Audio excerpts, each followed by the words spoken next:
പശ്ചിമ ബംഗാളിലെ തെരഞ്ഞെടുപ്പ് പോലും അവഗണിച്ചാണ് ശ്രീമാൻ രാഹുൽ ഗാന്ധി ഗ്രേറ്റ് നിക്കോബാർ ദ്വീപ സമൂഹത്തിൽ എത്തിയത്. പശ്ചിമ ബംഗാളിൽ ഒന്നുമില്ല എന്നെല്ലാവർക്കും അറിയാം. എന്നാലും ഇലക്ഷൻ നടക്കുന്ന സമയത്ത് അതുപോലും അവഗണിച്ച് ഗ്രേറ്റ് നിക്കോബാറിൽ എത്തിയതിനു ശേഷം ജീവിതത്തിൽ ആദ്യമായി അവിടെ എത്തുന്നതിനെയും അവിടെ കാണുന്ന റെയിൻ ഫോറസ്റ്റിനെയും കുറിച്ചൊക്കെ വാചാലനായി.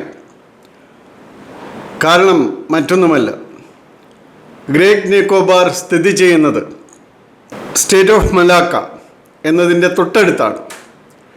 ഈ മലാക്ക സ്റ്റേറ്റിൽ വഴിയാണ് അങ്ങ് കിഴക്കോട്ടുള്ള എല്ലാ രാജ്യങ്ങളുടെയും, അത് ചൈന അടക്കമുള്ള ഓയിലും മറ്റ് സാധനങ്ങളും കയറ്റുമതിയും ഇറക്കുമതിയും നടത്തുന്നത്.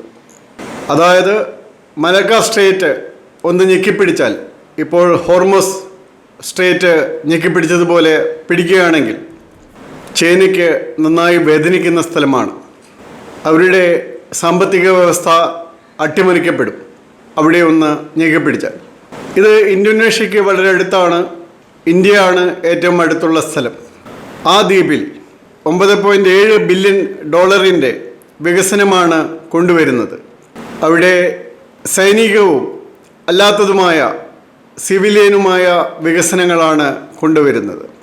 ഈ വികസനം വരുന്നതോടുകൂടി വിഴിഞ്ഞം പോലെ 20 മീറ്ററിലധികം ആഴമുള്ള കപ്പൽ, ലോകത്തിലെ ഏറ്റവും വലിയ കപ്പലുകൾക്ക് അടുക്കാൻ സാധിക്കുന്ന ഒരു കേന്ദ്രം കൂടിയാണ് അവിടം. അതുകൊണ്ട് തന്നെ മദർഷിപ്പുകൾക്ക് അവിടെ വിഴിഞ്ഞം പോലെ മറ്റൊരു പോർട്ട് ലഭ്യമാകും. അതുവഴി ഇന്ത്യയുടെ പോർട്ട് വഴിയുള്ള വ്യാപാരത്തിന് വലിയ കുതിച്ചാട്ടമാണ് ഉണ്ടാകുക. അതുകൂടാതെ അവിടെ റഫാലും അതുപോലെ സബ്മറൈൻസുമെല്ലാം ഡിപ്ലോയ് ചെയ്ത് അവിടം പ്രതിരോധത്തിൻ്റെ ഏറ്റവും ശക്തമായൊരു കേന്ദ്രമാക്കുകയാണ്. അതുപോലെ എയർപോർട്ട് നിർമ്മിച്ച് അത് സിവിലിയൻ ഉപയോഗത്തിനും അതുപോലെ തന്നെ അത് പ്രതിരോധ ഉപയോഗങ്ങൾക്കും ആവശ്യമായ വിധത്തിൽ വികസിപ്പിക്കുകയാണ്. അവിടെയാണ് ഇപ്പോഴൊന്നും ഇതുവരെയൊന്നും ചെല്ലാത്ത ശ്രീമാൻ രാഹുൽ ഗാന്ധി ചെല്ലുകയും ഈ വികസനങ്ങളെല്ലാം നിർത്തിവെക്കുകയും ചെയ്യണമെന്ന് ആവശ്യപ്പെട്ടിട്ടുള്ളത്. അപ്പോൾ അതിൻ്റെ ഉദ്ദേശം എന്താണ്? ചൈനയുമായി 2008 ഒപ്പിട്ട കരാറിൻ്റെ ഭാഗമാണോ ഇതെന്ന് നമ്മൾ സംശയിക്കേണ്ടിയിരിക്കുന്നു.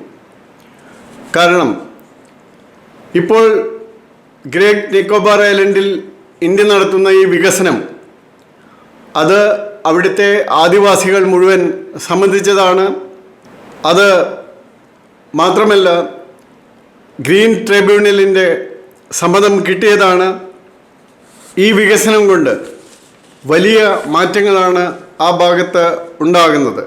അവിടെ ഗലത്തി ബേ ഇൻ്റർനാഷണൽ കണ്ടെയ്നർ ട്രാൻസ്ഷിപ്മെൻറ്റ് ടെർമിനലാണ് വരുന്നത്. അതുപോലെ great Nicobar international airport, port city, strategic purpose, ഇത് 30 വർഷമാണ് ഇതിൻ്റെ ടൈം ലൈൻ കൊടുത്തിരിക്കുന്നത്. ഇവിടെ നമ്മുടെ പ്രതിരോധ സംവിധാനങ്ങൾ ശക്തമായി വന്നാൽ ഇന്ത്യക്കെതിരെ ചൈന ഏതെങ്കിലും വിധത്തിൽ ആക്രമണശ്രമങ്ങൾ നടത്തിയാൽ ഇന്ത്യക്ക് ഈ പോയിന്റിൽ ഒന്ന് ഞെക്കിയാൽ മതി, ആ പ്രതിരോധ നടപടികളെല്ലാം പിൻവലിക്കേണ്ടി വരും ചൈനയ്ക്ക്. കാരണം ഷിപ്പിംഗ് സമ്പ്രദായത്തിന് ഏറ്റവും പ്രധാനപ്പെട്ട ഒരു പാതയാണ് മലാക്ക സ്റ്റേറ്റ്. അതുകൊണ്ട് തന്നെ ഇതിൻ്റെ പ്രാധാന്യം നമ്മൾ മനസ്സിലാക്കേണ്ടിയിരിക്കുന്നു.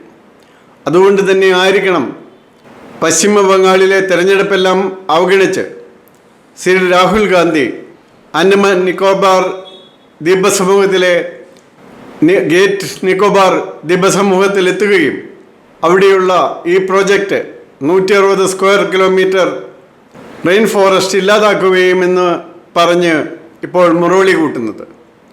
കാരണം ഇന്ത്യക്കാളേറെ ചൈനയാണ് അദ്ദേഹത്തിന് സഹായിക്കാനുള്ളത്. ഇത് നമ്മൾ മനസ്സിലാക്കേണ്ട കാര്യമാണ്. കാരണം ഇന്ത്യ പണ്ടേ തുടങ്ങി വെക്കേണ്ടിയിരുന്ന പ്രത്യേകിച്ചും മലാക്ക സ്റ്റേറ്റിൻ്റെ കൺട്രോൾ നിയന്ത്രണത്തിൽ വെക്കേണ്ടിയിരുന്ന ഒരു സ്ഥലമാണ് ഗ്രേറ്റ് നിക്കോബാർ ദ്വീപസമൂഹം. ഇതെല്ലാം നമ്മുടെ രാജ്യത്തെ ജനങ്ങൾ മനസ്സിലാക്കണം.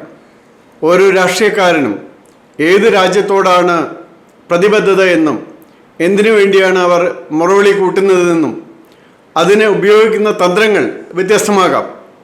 ഇപ്പോൾ ഗ്രേറ്റ് നിക്കോബാർ ഐലൻഡിലെ പ്രകൃതിജന്യമായ കാടുകൾ നഷ്ടപ്പെടും എന്നാണ് പറയുന്നത്. അതിലും കൂടുതൽ കാടുകൾ വെച്ച് പിടിപ്പിക്കാവുന്നതേ ഉള്ളൂ. അവിടുത്തെ ആദിവാസി സമൂഹത്തിൻ്റെ സമ്മതത്തോടെ, ഗ്രീൻ ട്രൈബ്യൂണലിൻ്റെ തന്നെ സമ്മതത്തോടെ ഉണ്ടാക്കുന്ന ഒരു പ്രതിരോധ വികസനവുമാണ് അവിടെ നടക്കുന്നത്. അതുകൊണ്ട് ജനങ്ങൾ മനസ്സിലാക്കുക, നമ്മുടെ ചില നേതാക്കൾക്ക് ആരോടാണ് കൂടുതൽ പ്രതിബദ്ധത എന്നത്. കാരണം കേരളത്തിലൊക്കെ ഇവർക്ക് വോട്ട് ചെയ്യുന്നവർക്ക് ഇനിയും ഈ വിവരവും വിവേകവും വരേണ്ടിയിരിക്കുന്നു. ഇവർക്ക് എവിടെയാണ് പ്രതിബദ്ധത ഉണ്ടാകുന്നതെന്ന്. രാഷ്ട്രത്തിനോടല്ല, മറ്റു പല രാഷ്ട്രങ്ങളോടുമാണ് എന്നത് മനസ്സിലാക്കുക.